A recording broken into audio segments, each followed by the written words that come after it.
오늘의 말씀은 잠언 11장 16절부터 31절까지 말씀입니다. 유덕한 여자는 존영을 얻고 근면한 남자는 재물을 얻느니라. 인자한 자는 자기의 영혼을 이롭게 하고 잔인한 자는 자기의 몸을 해롭게 하느니라. 악인의 삭은 허무하되 공의를 뿌린 자의 상은 확실하니라.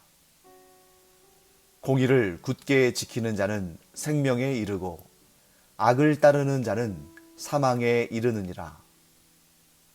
마음이 굽은 자는 여호와께 미움을 받아도 행위가 온전한 자는 그의 기뻐하심을 받느니라. 악인은 피차 손을 잡을지라도 벌을 면하지 못할 것이나 의인의 자손은 구원을 얻으리라. 아름다운 여인이 삼가지 아니하는 것은 마치 돼지 코의 금고리 같으니라. 의인의 소원은 오직 선하나 악인의 소망은 진노를 이루느니라. 흩어 구제하여도 더욱 부하게 되는 일이 있나니 과도히 아껴도 가난하게 될 뿐이니라. 구제를 좋아하는 자는 풍족하여질 것이요 남을 윤택하게 하는 자는 자기도 윤택하여지리라. 곡식을 내놓지 아니하는 자는 백성에게 저주를 받을 것이나 파는 자는 그의 머리에 복이 임하리라. 선을 간절히 구하는 자는 은총을 얻으려니와 악을 더듬어 찾는 자에게는 악이 임하리라. 자기의 재물을 의지하는 자는 패망하려니와 의인은 푸른 잎사귀 같아서 번성하리라. 자기 집을 해롭게 하는 자의 소득은 바람이라. 미련한 자는 마음이 지혜로운 자의 종이 되리라. 의인의 열매는 생명나무라. 지혜로운 자는 사람을 얻느니라. 보라, 의인이라도 이 세상에서 보응을 받겠거든 하물며 악인과 죄인이리요. 네, 오늘 잠언 본문의 말씀은 16절에서 이렇게 말씀하고 있습니다. 유덕한 여자는 존영을 얻고 근면한 남자는 재물을 얻느니라. 우리말로 이 잠언을 읽을 때는 사실 이 16절에 어떤 이상한 점도 보이지 않고 참 당연한 그러한 말씀, 귀한 교훈으로 여기고 지나갈 수 있는 그런 구절입니다. 유덕한 여자, 그러니까 덕이 있는 여자. 이런 덕이 있는 여자는 존영을 얻는다. 존영, 무엇의 줄임말이겠습니까? 존귀와 영화, 혹은 존귀와 영예, 또 영광이라고도 할 수 있겠죠. 이러한 존귀함과 영광을 얻는 그러한 특별한 은혜를 누린다 하는 것이죠. 그리고 근면한 남자는 재물을 얻는다. 잠언에서 계속 반복되는 내용 가운데 하나죠. 성실하면 재물을 얻는다. 열심히 일하면 그에 합당한 대가를 얻는다. 이런 말씀들이 계속 반복되고 있기 때문에 언뜻 보면 이 16절 말씀은 별다른 특이점이 없어 보입니다. 그런데 그것은 우리말로 번역된 본문을 읽을 때 그런 것이고 히브리어의 내용을, 히브리어의 의미를 짚어보면 이 구절의 번역은 좀 수정하거나 보완할 필요가 있다 하는 것을 우리가 알게 됩니다. 자, 일단 우리 글로 되어 있는 이 본문 16절 말씀을 다시 한번 볼까요? 유덕한 여자는 존영을 얻고 근면한 남자는 재물을 얻느니라. 제가 이제 잠언을 함께 나누면서 이 잠언의 독특한 어떤 문장의 구조, 이런 부분들을 우리가 살펴봤죠.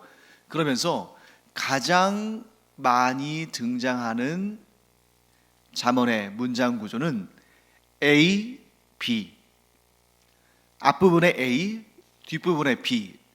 그런데 이 앞부분과 뒷부분이 서로 대조되는, 서로 반대되는 그런 말씀을 전할 때 그런 내용들, 그런 구조가 가장 많이 등장합니다. 또 때로는 A 그리고 A 다시, 그러니까 A라는 중요한 말을 전한 다음에 그와 유사한 말을 반복함으로 이 전체의 의미를 더 강조하는 그런 경우에는 비슷한 내용들이 등장하겠죠. 그런 구조적인 측면에서 본다면 유력한 여자는 존영을 얻고 근면한 남자는 재물을 얻느니라. 자, 둘 다 좋은 말이니까, 둘 다 긍정적인 말이기 때문에 이렇게 더 의미를 강조하는, 더 좋은 의미들을 전달하는 그런 문장 구조로 볼 수가 있는데, 히브리어 원어를 보게 되면 조금 이야기가 달라집니다.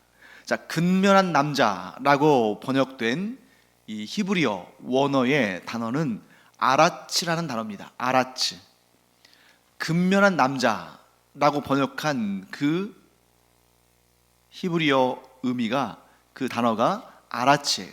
이 아라츠라는 단어를 이제 우리 말로 번역하면서 근면한 남자라고 번역한 것입니다. 그런데 이 아라츠라는 단어는 사실 근면, 성실과는 거리가 먼 의미를 가진 단어입니다. 아라츠라는 이 단어가 사람과 관련되어서 쓰일 때에는 이런 의미를 가지고 있습니다. 무서운 사람, 포악한 사람, 아주 무력을 행사하는 사람, 이런 의미를 갖는다는 것이죠. 그런데 이 개역 개정 성경, 이 개역 성경은 이 아라치의 의미를 직역하지 않고 의역을 했습니다. 네, 성경 원본은 오류가 없는 정확무오한 하나님의 말씀입니다만 번역에는 오류가 있을 수 있죠. 그렇기 때문에 학자들이 더 열심히 히브리어를 연구하고 헬라어를 공부하면서 자기의 언어로 그 원문을, 히브리어 구약 본문과 헬라어 신약 본문을 어떻게 하면 더 잘 우리 언어로, 우리 말로 번역할 수 있을까 하면서 이렇게 연구하고 공부하면서 잘못됐던 번역들을 수정도 하고 보완도 하고 고치기도 하면서 오늘날에 이르는 것이죠. 그러니까 지금 우리가 보고 있는 이 개정개혁판, 이 성경도 이제 얼마간의 시간이 지나면 또 개정이 되겠죠. 이전에 조금 잘못 번역했거나 혹은 좀 정확하게 번역하지 못한 부분들을 수정하고 개편하면서 그 더 정확한 성경의 원 의미를 더 정확하게 살려내는 번역들로 다시 또 나오게 되는 것입니다. 아마도 우리 글 성경에서 이 포악한 남자 혹은 무자비한 남자, 이 아라치의 의미를 근면한 남자라고 번역한 이유는 아마도 제 생각에는 그 뒷부분과의 연결성 때문에 그런 것 같아요. 자, 그 뒤에 뭐라고 되어 있습니까? 재물을 얻는다. 재물을 얻는다라는 말과 포악하다, 완악하다, 무자비하다 이런 말과는 조금 어울리지 않는 쌍처럼 보이지 않습니까? 그러니까 앞쪽에서 이제 좋은 의미로 했을 때, 좋은 의미를 설명했을 때 뒤에는 좋은 의미가 될 수도 있고 또 나쁜 의미가 될 수도 있죠. 그러니까 같은 비슷한 좋은 의미들을 반복해서 나열할 수도 있고 앞쪽에서는 좋은 의미였다가 뒤에서는 또 나쁜 의미가 나올 수도 있고 그렇게 대조할 수도 있는 거죠. 그래서 재물을 얻는다, 이러한 표현을 좀 긍정적인 의미로 봤을 때 포악한 자가 재물을 얻는다, 뭔가 좀 안 어울리잖아요. 그러니까 그 포악한 자가 이 부분을 아마도 근면한 남자라고 번역을 해서 근면한 남자가 재물을 얻는다 라고 의역한 것이 아닌가 하는 그런 생각이 듭니다. 하지만 우리가 성경을 읽을 때 때때로는 내가 잘 이해가 되지 않는 그러한 말씀들 또는 좀 역설적이거나 모순되거나 한 그러한 내용들이 오히려 그 어려운 이해하기 힘든 내용들을 우리가 깊이 묵상하고 연구하면서 그 뜻을 발견할 때 아주 큰 깨달음과 희열을 느낄 수 있다는 것이죠. 자, 그렇다면 이 16절 말씀, 유덕한 여자는 존영을 얻고 근면한 남자는 재물을 얻느니라, 이 말씀을 우리가 어떻게 이해해야 할 것인가? 일단 유덕한 여자와 근면한 남자는 둘 다 긍정적인 좋은 의미죠. 하지만 원어적으로 볼 때에는 유덕한 여자와 포악한 남자를 대조하는 것으로 볼 수 있습니다. 그렇다면 존영을 얻는 것과 재물을 얻는 것이 또 대조가 되어야겠죠. 그래서 유덕한 여자는 존영을 얻고, 긍정적인 내용, 그리고 포악한 남자는 재물을 얻느니라, 이건 부정적인 의미가 되어야겠죠. 그러니까 재물을 얻는다는 것은 잠언에서는 항상 긍정적인 의미로만 쓰이는 것은 아닙니다. 지금 이 경우는 그런 거죠. 재물 자체가 나쁘다, 부정적이다, 이런 뜻이 아니라 여기에서는 이 재물은 좀 중립적인 의미인데, 어떠한 사람이 어떠한 태도로 재물을 얻는지의 그 부분이 중요한 것입니다. 그러므로 유덕한 여자, 덕이 있는 여자는 존영, 존귀와 영광을 얻지만, 포악한 자는 오직 물질에만, 재물에만 마음을 쏟고 그것만을 얻으려 한다, 이런 의미를 가지고 있다고 볼 수 있는 것이죠. 그러니까 이 16절의 말씀의 핵심은 뭐냐면, 눈에 보이고 손에 잡히고 또 우리를 부유하게 만들 것 같은 그런 재물, 물질, 돈, 이런 것만이 좋은 것이 아니다. 아니, 그것보다 더 좋은 게 있다. 그것이 뭐냐면, 존귀와 영광은 우리 눈에 보이지도 않고 손에 잡히지도 않고, 그것을 뭐 돈으로 바꿀 수 있는 것도 아니고, 그것으로 배불리 먹을 수 있는 것도 아니고, 그것으로 치부할 수 있는 것도 아니지만, 그것이 사실은 더 귀하고 더 중요한 것이다. 특히 우리 그리스도인들에게는 이 16절 말씀이 굉장히 의미가 있습니다. 우리가 기도할 때 이제 여러 가지 기도를 합니다만, 나의 기도의 제목들이 주로 돈, 물질, 또 내가 먹고 마시고 입고 또 쓰고 자고 하는 그런 물질적인 것들에게만, 그런 물질적인 것들에만 나의 기도의 제목들이 주로 분포하고 있다면, 즉 내가 주로 물질적인 윤택함, 물질적인 풍성함만을 구하는 자라면, 이 16절 말씀에 의하면 그것은 썩 그렇게 좋은 것이 아니라는 것입니다. 존귀와 영광, 아마 이 잔혹하고 포악한 자들은 관심이 없을 거예요. 야, 존귀함을 얻고 영광을 얻는 것이 뭐 밥 먹여주냐? 일단 잘 먹고 잘 살고 잘 쓰고, 그게 더 좋은 거지. 그러니까 나는 돈이 나의 최고의 가치야. 재물이 나에게 가장 중요한 거야. 포악한 자들은 이렇게 생각한다는 것입니다. 그러나 하나님은 그것이 복된 인생이 아니다. 우리가 이 땅에서 아무리 많은 돈을 가지고 아무리 많은 좋은 것들을 누리며 살아도 그 중에 단 하나도 이 세상을 떠날 때 가져갈 수 없다.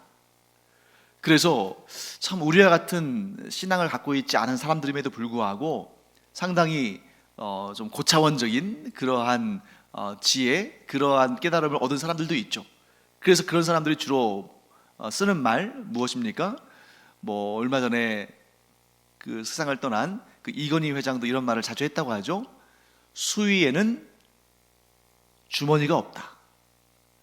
그러니까 돈 한 푼, 이 세상에서 아무리 많은 것을 벌고 누렸어도 아무것도 가지고 가지 못한다. 그 깨달음을 얻은 거잖아요. 그렇기 때문에 우리는 꼭 기억해야 됩니다. 우리가 이 땅에서 돈을 어떻게 사용할 것인가. 자, 돈은 매우 중요한 것이죠. 하지만 더 중요한 것은 그것을 어떻게 사용하는 것인가. 그저 돈, 재물 하면서 그것을 많이 쌓아놓고 많이 누리기를 원하는 것, 그것은 재물에 대한 올바른 관점이 아닙니다. 만일 돈을, 재물을, 덕을 쌓는데 하나님의 일을 행함에 있어서, 다른 이들을 돕고 섬기는 일에 있어서 그 돈을 사용한다면 그는 참으로 덕을 쌓고, 그는 이 세상을 떠날 때 그 돈은 하나도 가져가지 못하지만 그로 인해서 얻은 존귀와 영광과 덕은 이 땅에서뿐만 아니라 천국에서도 누리게 된다 하는 것을 알게 되는 것입니다. 그렇기 때문에 오늘 우리가 아주 중요한 깨달음을 가져야 되는데, 돈, 물질, 재물, 이런 것들은 사실 좋다, 나쁘다, 악하다, 선하다 이렇게 구분되어지는 게 아닙니다. 사실은 돈과 재물과 물질은 중립적인 거예요. 만약 이런 것들을 악하다고 우리가 표현한다면, 아니 하나님께서 우리에게 재물과 돈과 물질을 복으로 주시는데 하나님께서 악한 것을 우리에게 주시겠습니까? 가치 중립적인 차원에서 우리에게 주어진 그 재물과 돈과 물질을 우리가 어떻게 사용하느냐 하는 것이 더 중요한 것입니다. 그것이 결국 우리가 얻게 될 그 무엇인가를 결정하는 것이죠. 하나님의 뜻대로 물질을 사용한 자에게는 무엇이 주어집니까? 존귀와 영광, 곧 존영이 주어지는 것이고, 그 존영은 이 땅에서도 우리가 누릴 뿐만 아니라 천국에서도 누리는 영원한 것입니다. 하지만 만일 그 돈을, 재물을, 물질을 자기의 모든 것인 양, 자기의 주인인 것처럼 자기의 왕으로 거기에 끌려 다스림을 받으며 살아가는 사람이라면 그는 하나님께로부터 존귀와 영광을 얻지도 못할 뿐만 아니라 그렇게 좋아하고 그렇게 모든 것을 다 바쳐서 얻기를 원했던 그 재물을 하나도 가지지 못하고 하나님의 심판에 처하게 되는 것입니다. 그래서 오늘 너무 많은 내용들이 있기 때문에 제가 다 다룰 수는 없습니다만, 이 굵직한 흐름을 따라 가보면 그 다음에 이제 후반부에 어떤 말씀이 나오냐면 구제에 관한 이야기가 또 등장합니다. 구제. 하나님께서 우리에게 물질을 주실 때에는 어떻게 사용하라고 주신 것일까? 우리는 그것을 잘 생각해 봐야 됩니다. 그래서 좀 많이 건너뛰어서요. 자, 그 중간에 있는 내용들은 우리가 16절 말씀을 해석할 수 있다면 같은 패턴으로 해석할 수 있습니다. 지금 유덕한 여인과 포악한 남자를 대조했잖아요. 지금 계속해서 선인과 악인, 하나님께서 기뻐하시는 사람과 하나님께서 싫어하시는 사람의 그 모습들이, 그 본질들이 계속 대조되어 나타납니다. 그리고 이제 24절에 가면 이제 구제에 대한 가르침이 등장합니다. 제가 한번 24절을 읽어보겠습니다. 흩어 구제하여도 더욱 부하게 되는 일이 있나니 과도히 아껴도 가난하게 될 뿐이니라. 사랑하는 성도 여러분, 자기가 소유한 것을 내놓는 일이 과연 쉬운 일일까? 자, 하나님께 예물을 드리는 일, 곧 헌금을 하는 일도 과연 쉬운 일일까? 만일 이 설교를 들으시는 분들 가운데 정말 하나님께 내가 막 아까워서, 그런데 사람들 눈치도 있고 또 막 그러니까 어쩔 수 없이 그냥 이렇게 정말 기쁜 마음이 아니라 형식적으로 예물을 드리는 그러한 마음이 아니라 정말 기쁜 마음으로, 당연한 마음으로 하나님께 드리는 감사의 표현으로 예물을 드리는 분이 있다면 이미 하나님의 칭찬과 복이 여러분과 여러분들의 가문 위에 크게 임하고 있는 것입니다. 사람은 본질상 탐욕스럽고, 즉 정욕과 욕심과 이런 탐욕으로 가득 찬 존재이기 때문에 자기 안에 들어온 것을, 자기가 쥐고 있는 것을 쉽게 내주는 존재가 아닙니다. 그런데 내 손에 들어온 것을, 내 집에 들어온 것을, 내가 소유한 것을 흩어 나눠주는 그런 마음이 있다는 것은 굉장히 좋은 것이고, 그가 선한 심성을 가지고 있다는 것을 스스로 표현하는 것입니다. 즉, 내게 있는 것이 하나님께로부터 온 것이고, 하나님께서 내게 주신 것을 나는 보다 더 의미 있게, 보람 있게 누군가를 돕기 위해 쓰고자 한다, 이런 마음을 가진 것 자체가 복입니다. 그것이 바로 우리가 이 시간 배우는 윤택하고 풍성한 복을 누리는 비결입니다. 하나님께서 우리에게 무엇인가를 주실 때에는 그것이 우리 안에 담겨져서 썩고 없어지고 부패하고 하는 그러한 모습을 원치 않으셨다는 거죠. 하나님께서 우리에게 무엇인가를 주실 때에는 그것이 30배, 60배, 100배의 결실을 맺기를 원하시는 것입니다. 그렇다면 하나님께서 우리에게 주신 것을 우리가 30배, 60배, 100배의 결실을 맺기 위해서는 어떻게 해야 되느냐? 아주 간단한 방법이죠. 하나님께서 내게 주신 그 복의 씨앗을 뿌릴 때, 즉 흩뿌려서 이것이 땅에 들어가서 심겨져서 싹이 나오고 자라서 열매를 맺을 때 30배, 60배, 100배가 아니라 수천 배, 수만 배의 결실을 맺을 수도 있는 것이죠. 그래서 24절 말씀은 이렇게 아주 시적인 표현으로 우리에게 귀한 의미를 전달합니다.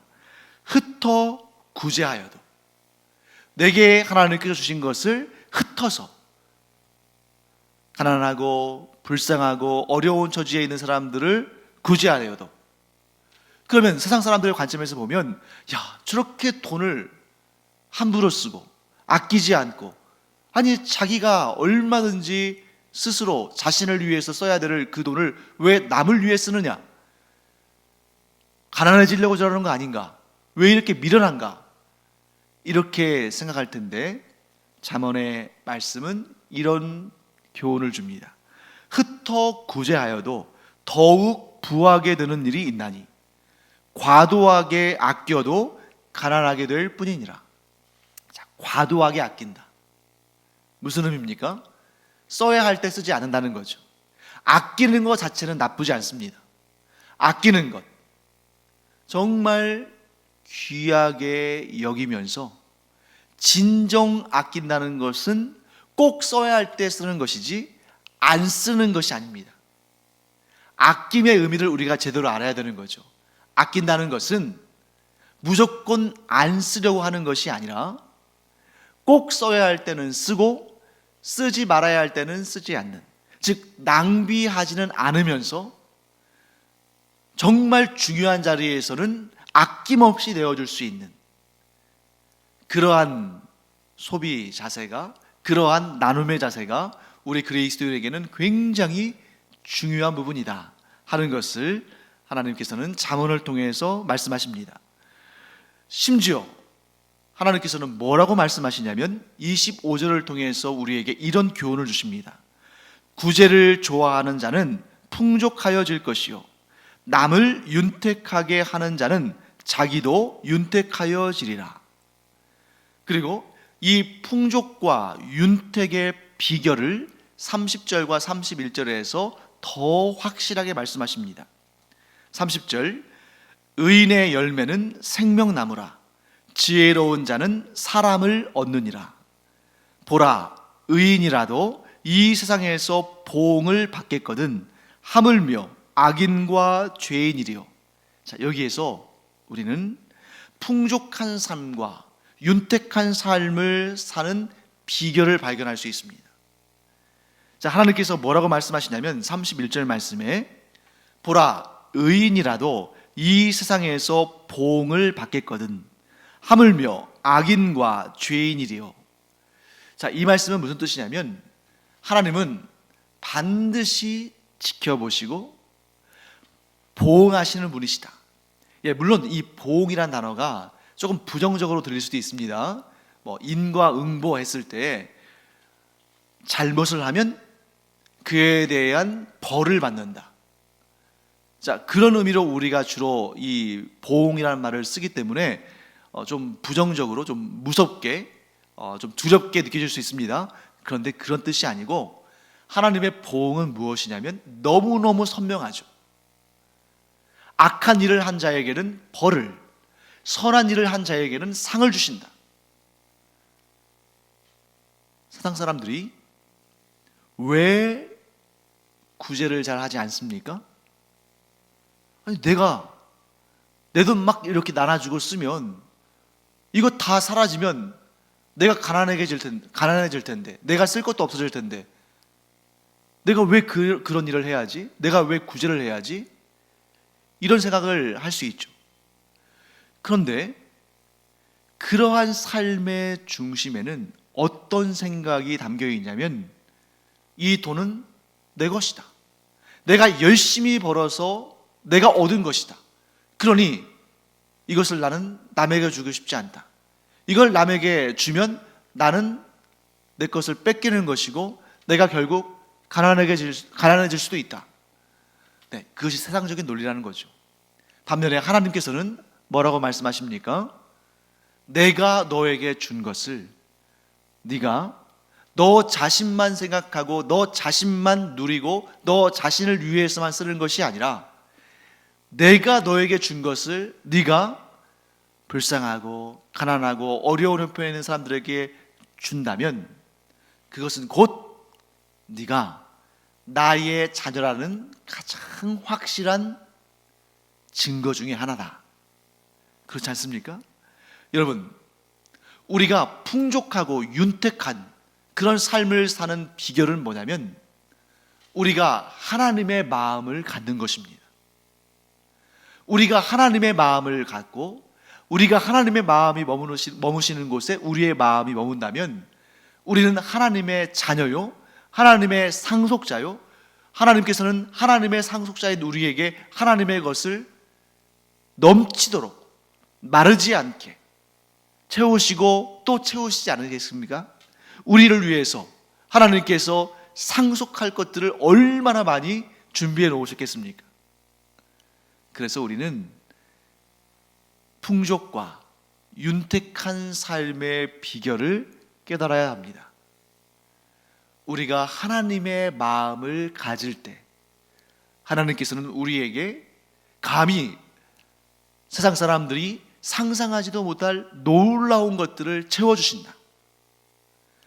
하나님께서 나를 불쌍히 여기셔서 하나님께서 나를 긍휼히 여기셔서 정말 내가 감히 헤아릴 수 없을 만큼 많은 복과 은혜와 재물과 기회와 은총을 주셨는데 나도 하나님의 마음을 닮아서 내가 하나님의 그 많은 은혜들을 얻어놓고 그것을 꽁꽁 감싸 안고 아무에게도 무엇도 베풀지 않는 그런 인생이 아니라 나의 아버지이신 하나님께서 나에게 아무 조건 없이 아무 대가 없이 이 풍성한 은혜를 주셨으니 이 풍성한 재물과 힘과 능력과 은사를 주셨으니 나도 하나님을 닮아서 아무 대가를 구하지 아니하고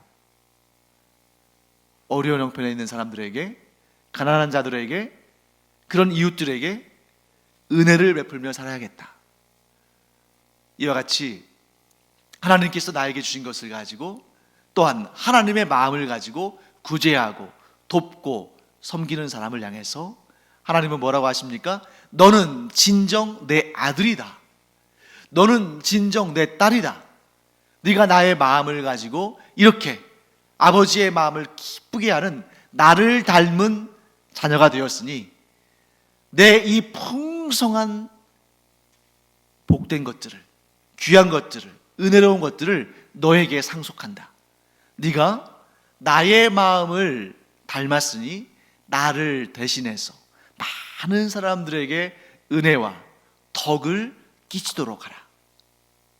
내가 너를 통해서 일하겠다. 하나님은 분명히 이렇게 말씀하실 줄 믿습니다. 사랑하는 성도 여러분, 풍족과 윤택의 비결은 무엇입니까? 하나님의 마음을 닮는 것입니다. 하나님의 마음을 닮으면 하나님께서는 우리를 상속자로 삼으시고 하나님께서 하시는 그 은혜로운 사역들을 우리에게 맡겨주실 줄 믿습니다. 내가 움켜쥐고 그 손을 펼치지 않음으로 말미암아 하나님을 닮지 않은, 하나님의 상속자가 되지 못하는 그런 인생이 아니라 하나님의 마음을 담고 하나님께서 하시는 일들을 우리가 이어받아서 해나가는 풍족하고 윤택한, 덕이 있고 은혜로운 하나님의 자녀들이 되기를 간절히 축원합니다. 기도하겠습니다. 하나님, 주님의 은혜를 감사드립니다. 저희가 무엇을 많이 갖든 적게 갖든 그것에 일희일비하는 것이 아니라 힘써서 하나님의 성품을 닮아가는 저희들 되게 하여 주시옵소서. 그러할 때에 하나님께서 저희에게 많은 복된 것들을, 은혜로운 것들을 채우시고 또 재물들도 또 지혜도 능력도 은사도 채워주셔서 하나님께서 기뻐하시는 일들을 이루며 살게 하실 줄을 믿습니다. 하나님, 저희가 하나님의 마음을 닮아가는 주의 자녀들 되게 하여 주시옵소서. 감사드리며 예수님의 이름으로 축복하며 기도합니다. 아멘.